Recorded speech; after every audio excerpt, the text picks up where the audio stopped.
William, and my beautiful friend, Flavius Flava, and Flavor Flav's wife. But this morning, I mean, for you to wake me up, I go home quite late. It's okay. Where's the coffee and the tea? Where's the coffee table?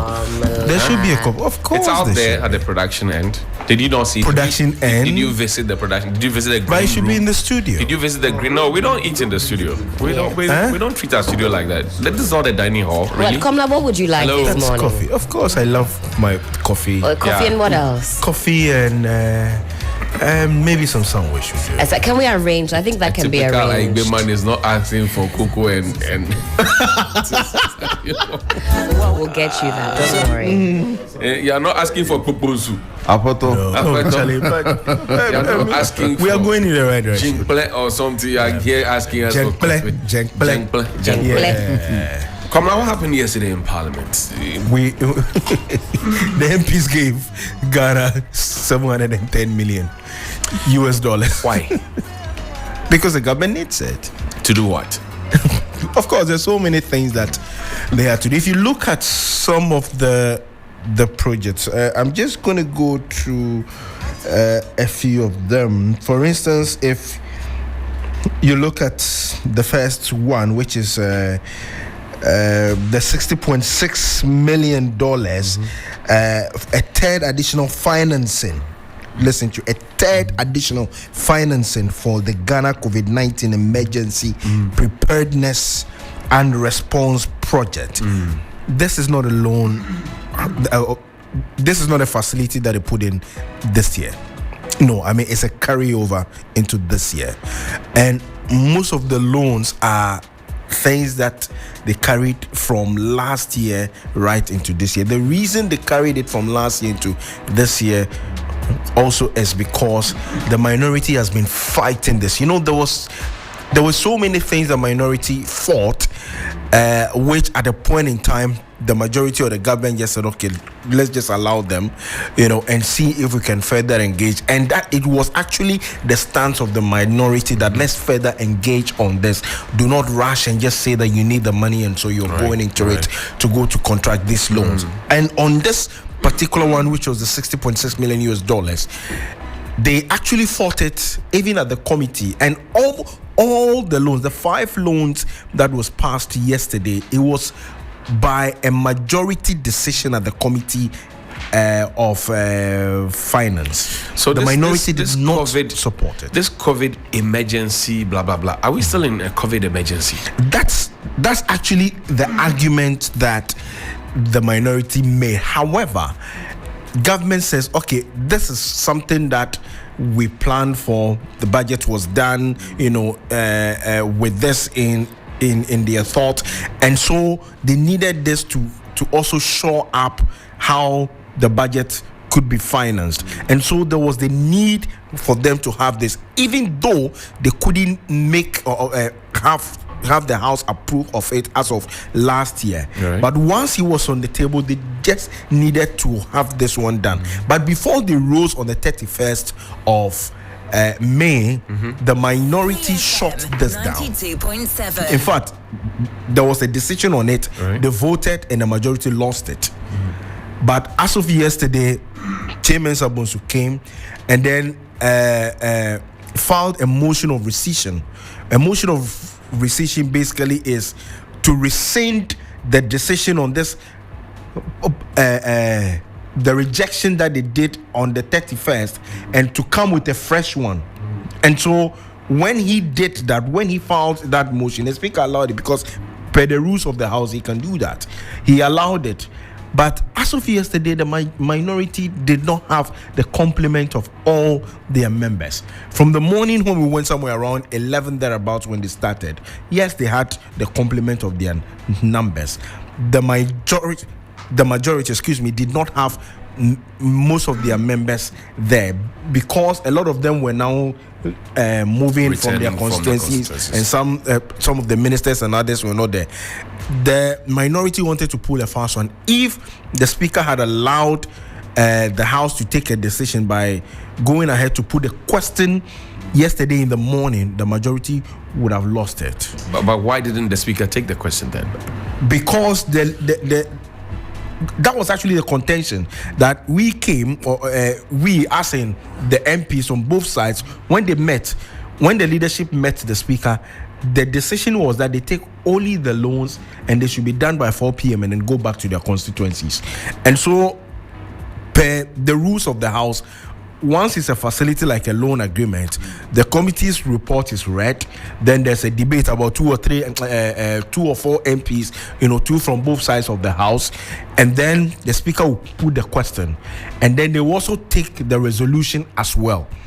But in realizing that they didn't have the numbers, the majority, led by the deputy majority leader, Alexander Penyo Markins, altered it by saying that they wanted the speaker to put on hold the question, and so they could take other items before they come back. It was a back and forth. In fact, the minority were very convinced as of the morning time that if they had gone 3FM, the way they needed to go, they would have lost. The majority would have lost it. However, they insisted, and the speaker said, okay, if the two leaders or the leadership from both sides of the House do not meet, then he's going to use his discretion. Of course, he's a majority MP, and the discretion he used was that, okay, they put on ice the question, they deal with other matters, and then they come back. So all the report and the debate for the 4 other loans, they did it. And then after 2 p.m., they came to put the question. And let me be honest, for the very first time, at least in my life, covering the legislature, all the 5 loans were approved in a record time of 5 minutes. Really? Yes, 5 minutes. When the speaker what was the speed for? The speed. Yeah. They were done with the debate. There was nothing else to do apart from to put the question. Did you get a sense that the members of parliament are feeling the pain of the people, because the country is broke, the country is in a difficult time, and yet where we are now is because of how much we have borrowed? The economists have told us. Yet we are borrowing even what we have carried forward, because if we went through 2022 without some of these loans that were tabled in 2022, it means that we could have done without them in 2022. Why do we have to carry them on into 2023 when the people are saying, look, stop borrowing, put the brakes on borrowing, but we are still borrowing? I don't really think that I get the sense that they feel the pain of the people. Some of them talk, and when they talk, you're expecting them to come or to go on with actions. And what are those actions? You are required by the rules of the House, one, either to vote against or to vote in favor. Now, if you're voting in favor, are you doing it per what your conscience tells you or what your constituents tell you? And that is where the difficulty is. And in me saying that I don't feel it, look, we are all aware that the difficulties the country is going through now is as a result of the ballooning debt stock, the huge number of government appointees and all of that. But the government is also making the point that they need these loans. For instance, if you look at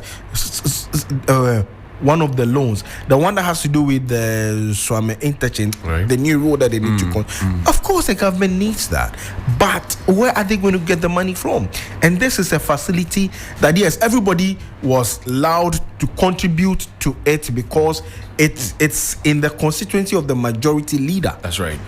But where would the government get the money from? Everybody said, okay, fine. I mean, he got almost embarrassed the last time when he had to go there. Pelted with stones and all that. Stones and water and all of that. But where would the government get the money from?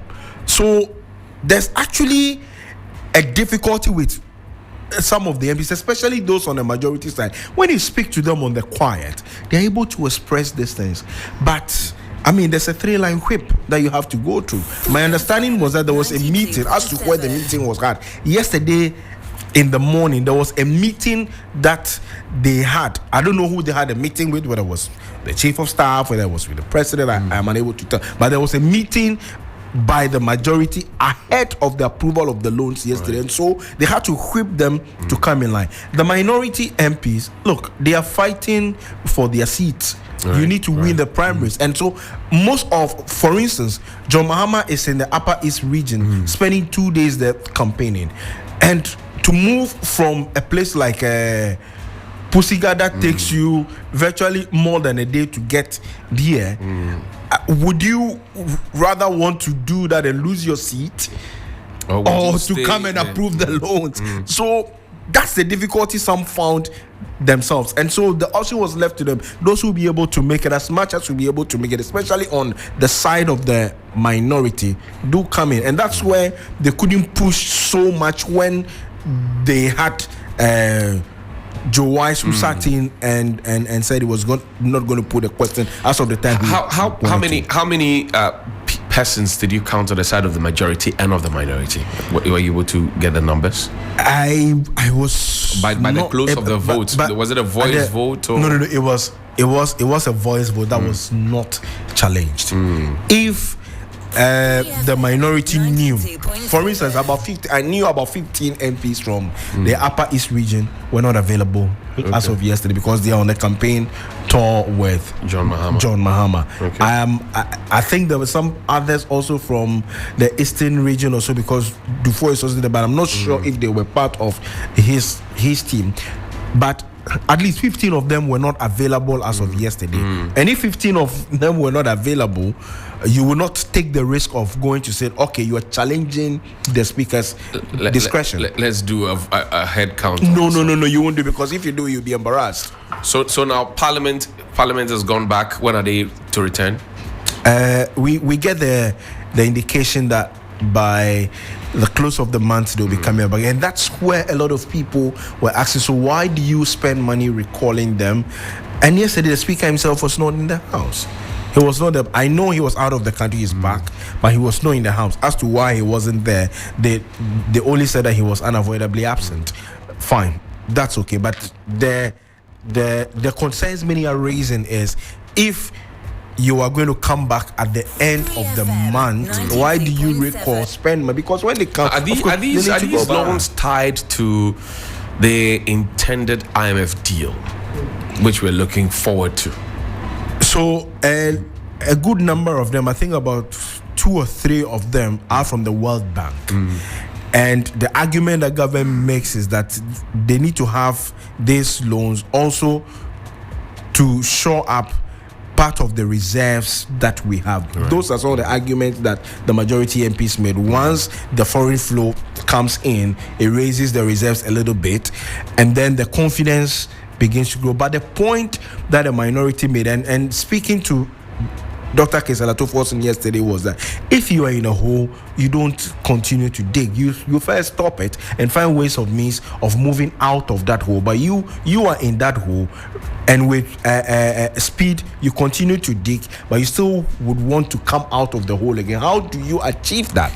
That is why he feels that they need to put a stop to this. They think that, as a matter of fact, government should freeze the contracting of loans, and then they have a national dialogue as to how do we raise money without necessarily going for loans and all of that. That's where the difficulty is. So why would you then say that you are coming to just approve of this loan then at the end of the month? But we got the impression also that it was not purely because of the loans that they came. Yes, the loans was the major thing, but there was a major referral yesterday, a communication from His Excellency the President on the Chief Justice. The Chief Justice retires by the 23rd or 24th or so of May, and by then the House will not be in session. They need to make the referral for the appointment committee to begin its work. The vacuum cannot be left for a long time. So once he retires, there needs to be a replacement. So the appointment committee, probably next week or so thereabout, could start the vetting of Gertrude. Today is World Press Freedom Day. Your own, and here I'll bring Helen and William in as well. Your own experiences as a pressman. Is the press really free? I don't think so. I feel sad that even after the right to information was passed when is it Right to 3 years Information ago? Act, yeah. 3 or 4 years ago. Well, yeah, give and take 3-4 years. I still have to be begging state institutions to give me document or information. Why do we have to do that? I was at a function last weekend, and as a South African who is a white and a fisheries expert was lambasting us over why we have passed the right to information law, but then you find it difficult to see a lot of information. For instance, on the internet, if you go to Seychelles, for instance, if you're talking about fishing, the licensing of the trawlers and then the boats and all, everything is online. You can see how much you are supposed to pay, the condition in which all the vessels or the trawlers are. You find everything online. Oh, wow. But if you come to Ghana, everything is opaque. Why do we do that? I feel sad that at this point, we have to be begging the state. People that you and I, our taxes put food in their mouth. We have to beg them to give us information. William says we have to go to court so that we can go to court to do what? We all can get. If you beg and they don't give you go to court. But we should be worried. It by the law. We should be worried about the fact that we are being treated as a. Imagine today is our day. I mean, actually, let every single media house just for 1 minute shut down. You see how the country will go. That is how important we are. But do we even attach that same importance to ourselves? Do the people we work with, especially the state institutions, do they attach that kind of importance to us? The owners of the press are not free. How do the people who work under them? How can they be free? The owners of the press, according to the state of the media, the School of Communication Studies Legon mentions that media ownership has gotten into the hands of politicians. This press freedom index that I showed, we have dropped from 60 to 62. It mentions that they are in the hands of, again, politicians, which then has given rise to biased and unbalanced reports and all of that. So it gives you an indication that if I am a general manager of a media house that belongs to a politician, I'm first of all not free. How does anybody who works under me call himself free? Well, that's where we are. So I borrow your own words. Ajana one, Ajana two. Finish. Ajana two. That's what it is. But have you been attacked as a pressman before? Oh, yes. I have been attacked. Yes. I've been attacked. Right inside the same office, TV3. Then I was doing news at 10. There was one gentleman an MPP boy who was a Nooks. I think he was the president of Nooks at the time, but at that time there were two. So we had one Lookman and the other one was Ascobic. So I think that should be his name. Yeah. So we sent out an invitation to Nooks, and then fortunately or unfortunately, it was Ascobic that the invite got to. Okay. He came in, he was in the studio, and the other Lookman realized we did a flyer and all that. They saw the flyer, and then Lookman also came and said, no, you have to interview the two of us. You cannot interview Jason. And all of a sudden, the Delta boys came here and did their thing. They subjected us to a lot of abuse and all that. I mean, eventually the matter had to go to court. I went into the box for the first time. I testified, and that guy went to jail. I think he's out now. So, but I mean, even as of now we continue to receive a lot of threats. A lot of it too. You look at it because we are political animals as in we report on the politics of the country, so we always offend both sides of the divide. Helen, have you been attacked? Thankfully, how free do you feel? I don't feel very free. That I've got to be honest, especially the gripe that Komla has with the Right to Information Act.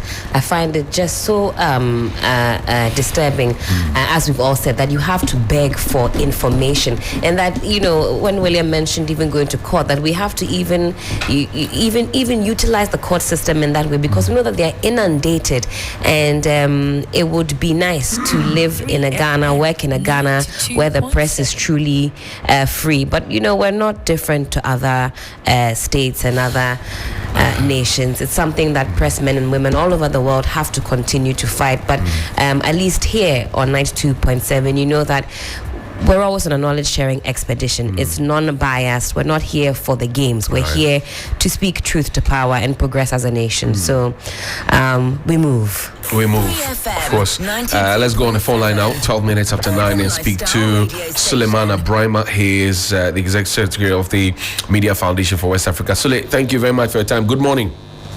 Good morning. And how are you doing? I'm doing well. I trust you're well too. I'm greater than Accra. Today is World Press Freedom Day. First of all, let me ask you, from where you said, is the press really free in Ghana? Well, I wouldn't say that it's absolute. I mean, I wouldn't say that we are as free as one would wish, but relative to other countries, I wouldn't also say that the situation is quite dire. So we need to improve on the current situation. But as I said, relative to what is happening in other countries, ours remains better.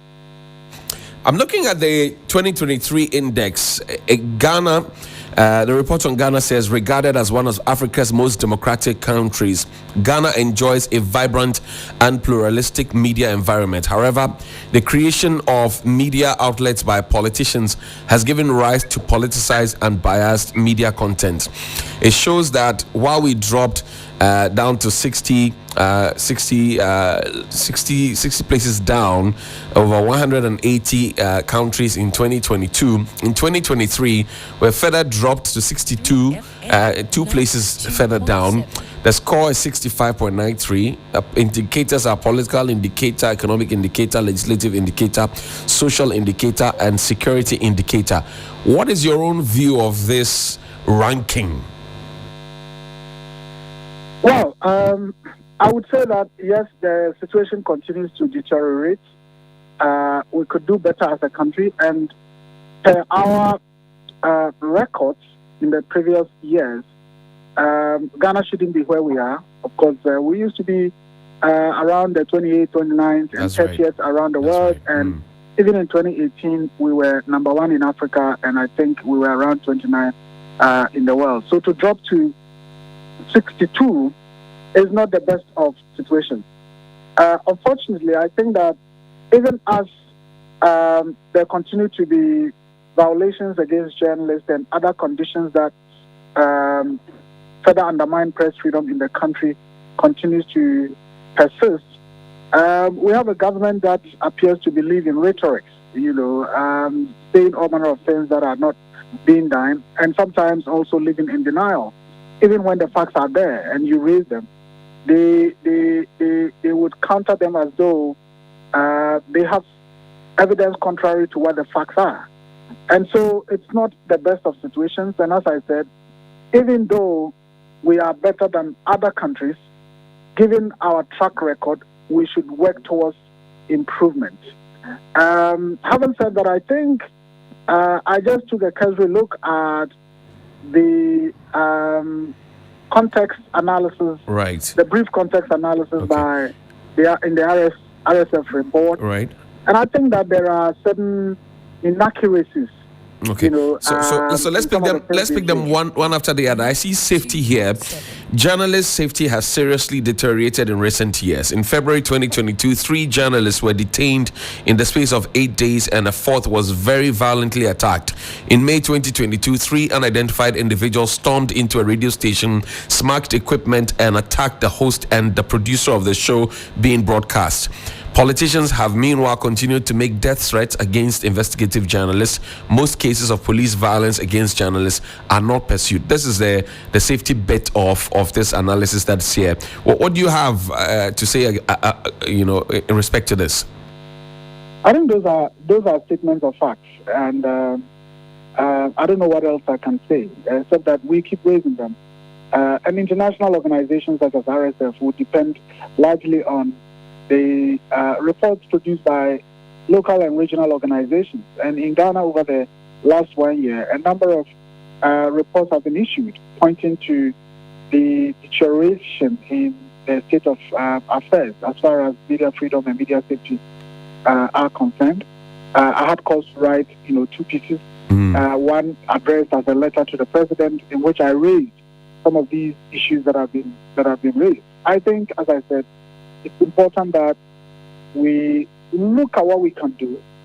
Government officials must accept that things are not the way they ought to be, and then we all come together and strategize. We have been talking about the National Comprehensive Framework on Safety of Journalists for the last about 5 years. My good friend Opon Nkrumah will keep talking about it as if it has been done, and we all know that it has not been done. Look, when in 2021 we had a project that we're implementing in Ghana, Sierra Leone, and Liberia on safety of journalists. One of the things that we said to the funder in the proposal was that we're going to do a comprehensive framework on safety of journalists for Liberia and Sierra Leone on the basis of Ghana's model, because at that time we had been given the impression that very soon it will be done. It has been handed over to the National Media Commission, and we thought that it was going to be done as soon as possible so that we can use that as a model to support efforts in Liberia and Sierra Leone to have theirs done. As I speak, it's not been done, but we've worked with stakeholders in Liberia and Sierra Leone, and they've had their National Comprehensive Framework on Safety of Journalists documents done and launched by state authorities. So I think our bane is we talking without action. We talk a lot, and I believe that if officials in the Ministry of Information gets the opportunity, they'll say, we've launched Ghana's comprehensive framework on safety of journalists, and we've been talking about it and knowing that it's not been done. Other stakeholders are very worried that Ghana still doesn't have this in place. So enough of the talk. Let's come together, take action. What can we do to solve or to at least remedy the situation and get back to our glorious days of being one of the freest on the continent? Well, Sule, there's also the concern, if you read the legal framework bit of the RSF report, it says freedom of the press is guaranteed by the 1992 Constitution. Media outlets are free to operate as they like, subject to the National Media Commission's regulations. The 2019 law on access to information authorizes journalists to demand information of national interest. However, a clause in the law allows a fee to be charged if the information requested is in a language other than English, a provision used to deny journalists access to the information they seek. Now, this gives the impression that we're free to practice. However, there's some section 208 and William, remind me, 76, right? Or so. Well, that talks about the fact that if you put out wrong information, you can be picked up and dealt with. On one hand, we have repealed the criminal libel law, but on this hand, there's some clandestine way in trying to get the press to be gagged. That's the impression out there. What do you say? Well, first of all, let me say that the statements contained in the legal environment section, as you just read, contains a number of misrepresentations, I should say inaccuracies. Okay. So, for example, when they say that the media operates subject to the regulations of the National Media Commission, we don't know anything about that. Which National Media Commission's regulations are they talking about? I don't know about that. Then they talk about the Access to Information Law having a provision that it allows for a fee to be charged if the information being requested is not in English. Yes, there is something like that. But, of course, if someone has to spend time to translate a document in order to provide the information requested for you, I think that it is a globally accepted phenomenon that in certain extraordinary situations, fee can be charged. And the law makes it clear that the fee to be charged is based on, whatever it takes to produce a certain content. So, for example, if it is about photocopies to be done, you must pay for the photocopies. If it's about somebody has to buy a pen drive or a CD to put the information on it for you, you have to pay that. And when they say that is a provision that is used to often deny journalists information that is requested, I think that is not factual. Because, we run the further state, and the further state has used the right to information law maybe more than any other entity in this country, not even to talk about media. And we haven't come across any occasion where, information denial is on the basis of something being requested not in English or something like that. So, I mean, I think that those are misrepresentations or inaccuracies. In fact, there is a place where they talk about the government nominates, or is it the government appoints the members of the National Media Commission? Not entirely correct, yes. So I think that some of these bodies may also want to get their facts right sometimes. So then you talked about the publication of false news law. That's right. Look, I've always related to what President Akkufo Addo said in 2011, and he's a lawyer. And I've always said that I agree with him in total when he says that particular provision as it is now is unconstitutional. Unfortunately, the law is being used during his administration than any other administration in the Fourth Republic. So that's the contradiction. Yes, when journalists commit crime, they have to face the law. Journalists are not above the law. So when journalists commit a crime which is legitimate, yes, they have to face the law. But the way and manner it is being used now, where somebody puts up something about the first lady, and then what happens is that the police will storm the media house, arrest the person, and charge the person on publication of false news, when the first lady could go to court and sue for defamation. When somebody does a story or posts things on his Facebook page, and then it ends up being, something that is being taken to be a criminal case. And there are several instances where people have been arrested, including in an instance where an editor was even arrested for publication of false news when the news had not yet been published.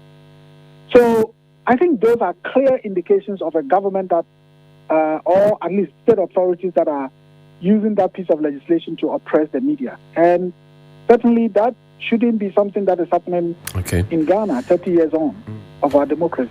Sule, I thank you very much indeed for your time this morning. Grateful that you could join us. That's Suleiman Ibrahima. He is the Media Foundation for West Africa. It's 24 minutes after 9 on 3FM 92.7. William, quickly, we have to wrap up this segment. What has been your own story in terms of press freedom as a journalist? I think number one, the low wages that journalists receive. It's captured here as well. For me, I think it's a security risk. Because a hungry man is capable of doing it. I mean, quite frankly, say it again. It's a security risk. That's a security risk. Yes. Yes. It's true. Yeah. It's true. It's serious. Yeah. Because you see, the journalist has a certain duty to protect, democracy. In fact, press freedom is not just important to democracy; it is democracy itself.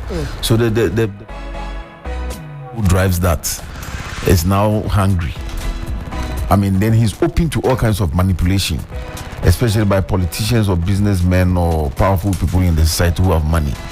And so, if we are not able to do what we have to do, then we put the whole society at very, grave risk. That's number one. Okay. And then number two, the manipulation, or if you like, the grab by politicians of the media. Scramble for the press. Yes, that's the word. Where almost every media house, important media house, has a politician behind it. Yeah. I think it's something that we should, but can we stop them from getting? You get kwacha. So those are issues that I find quite worrying. And these are the reports, parts of the report that we saw in the University of Ghana. Communication School report. State of media. My concern, for instance, with the issue about the payment, the 500 cedis or even, there are some who even take less than the 500. Some don't take at all. Look at how starched your shirt is. You are here, you are complaining about money. Let me say thank you to your Media wife. General. Yeah, your wife. Who know? Media General. But then, do we have the morals, to stop journalists or as media owners? In solidarity. You are paying them less than 500 cedis. What morals do you have to tell them not to go for solid? In solidarity. Some reporters don't take salary. Solidarity. They just live purely on solid. So actually, to be honest, solid does a lot of work. Somebody told me that in the Ashanti region somewhere, he journalists don't get he paid. joined the media house and then they gave him a radical and said Jiko Didi. but it's not a joke. That's actually his salary. You use it. They You use it well. They say Jiko Chukudidi. Yeah. They give him the ID card is yours. Will And determine you your see salary. it when you go for assignments and the assignment is over. Those who can't leave the place and are chasing scripts, They are chasing PR. then you see that there's a problem. Charlie, see, Charlie, we have when to you go. see them at the end of the day reading their daily sales, Daily sales. Komla. They are reading their understands the money. language. They are They reading read their the money. Reading the Yeah. daily sales. Folded 10 and Wow. When they come to the newsroom, they'll go to the washroom. experience is the best teacher. folded 10 and 20 CD notes. Oh And my some God. can be very disappointing.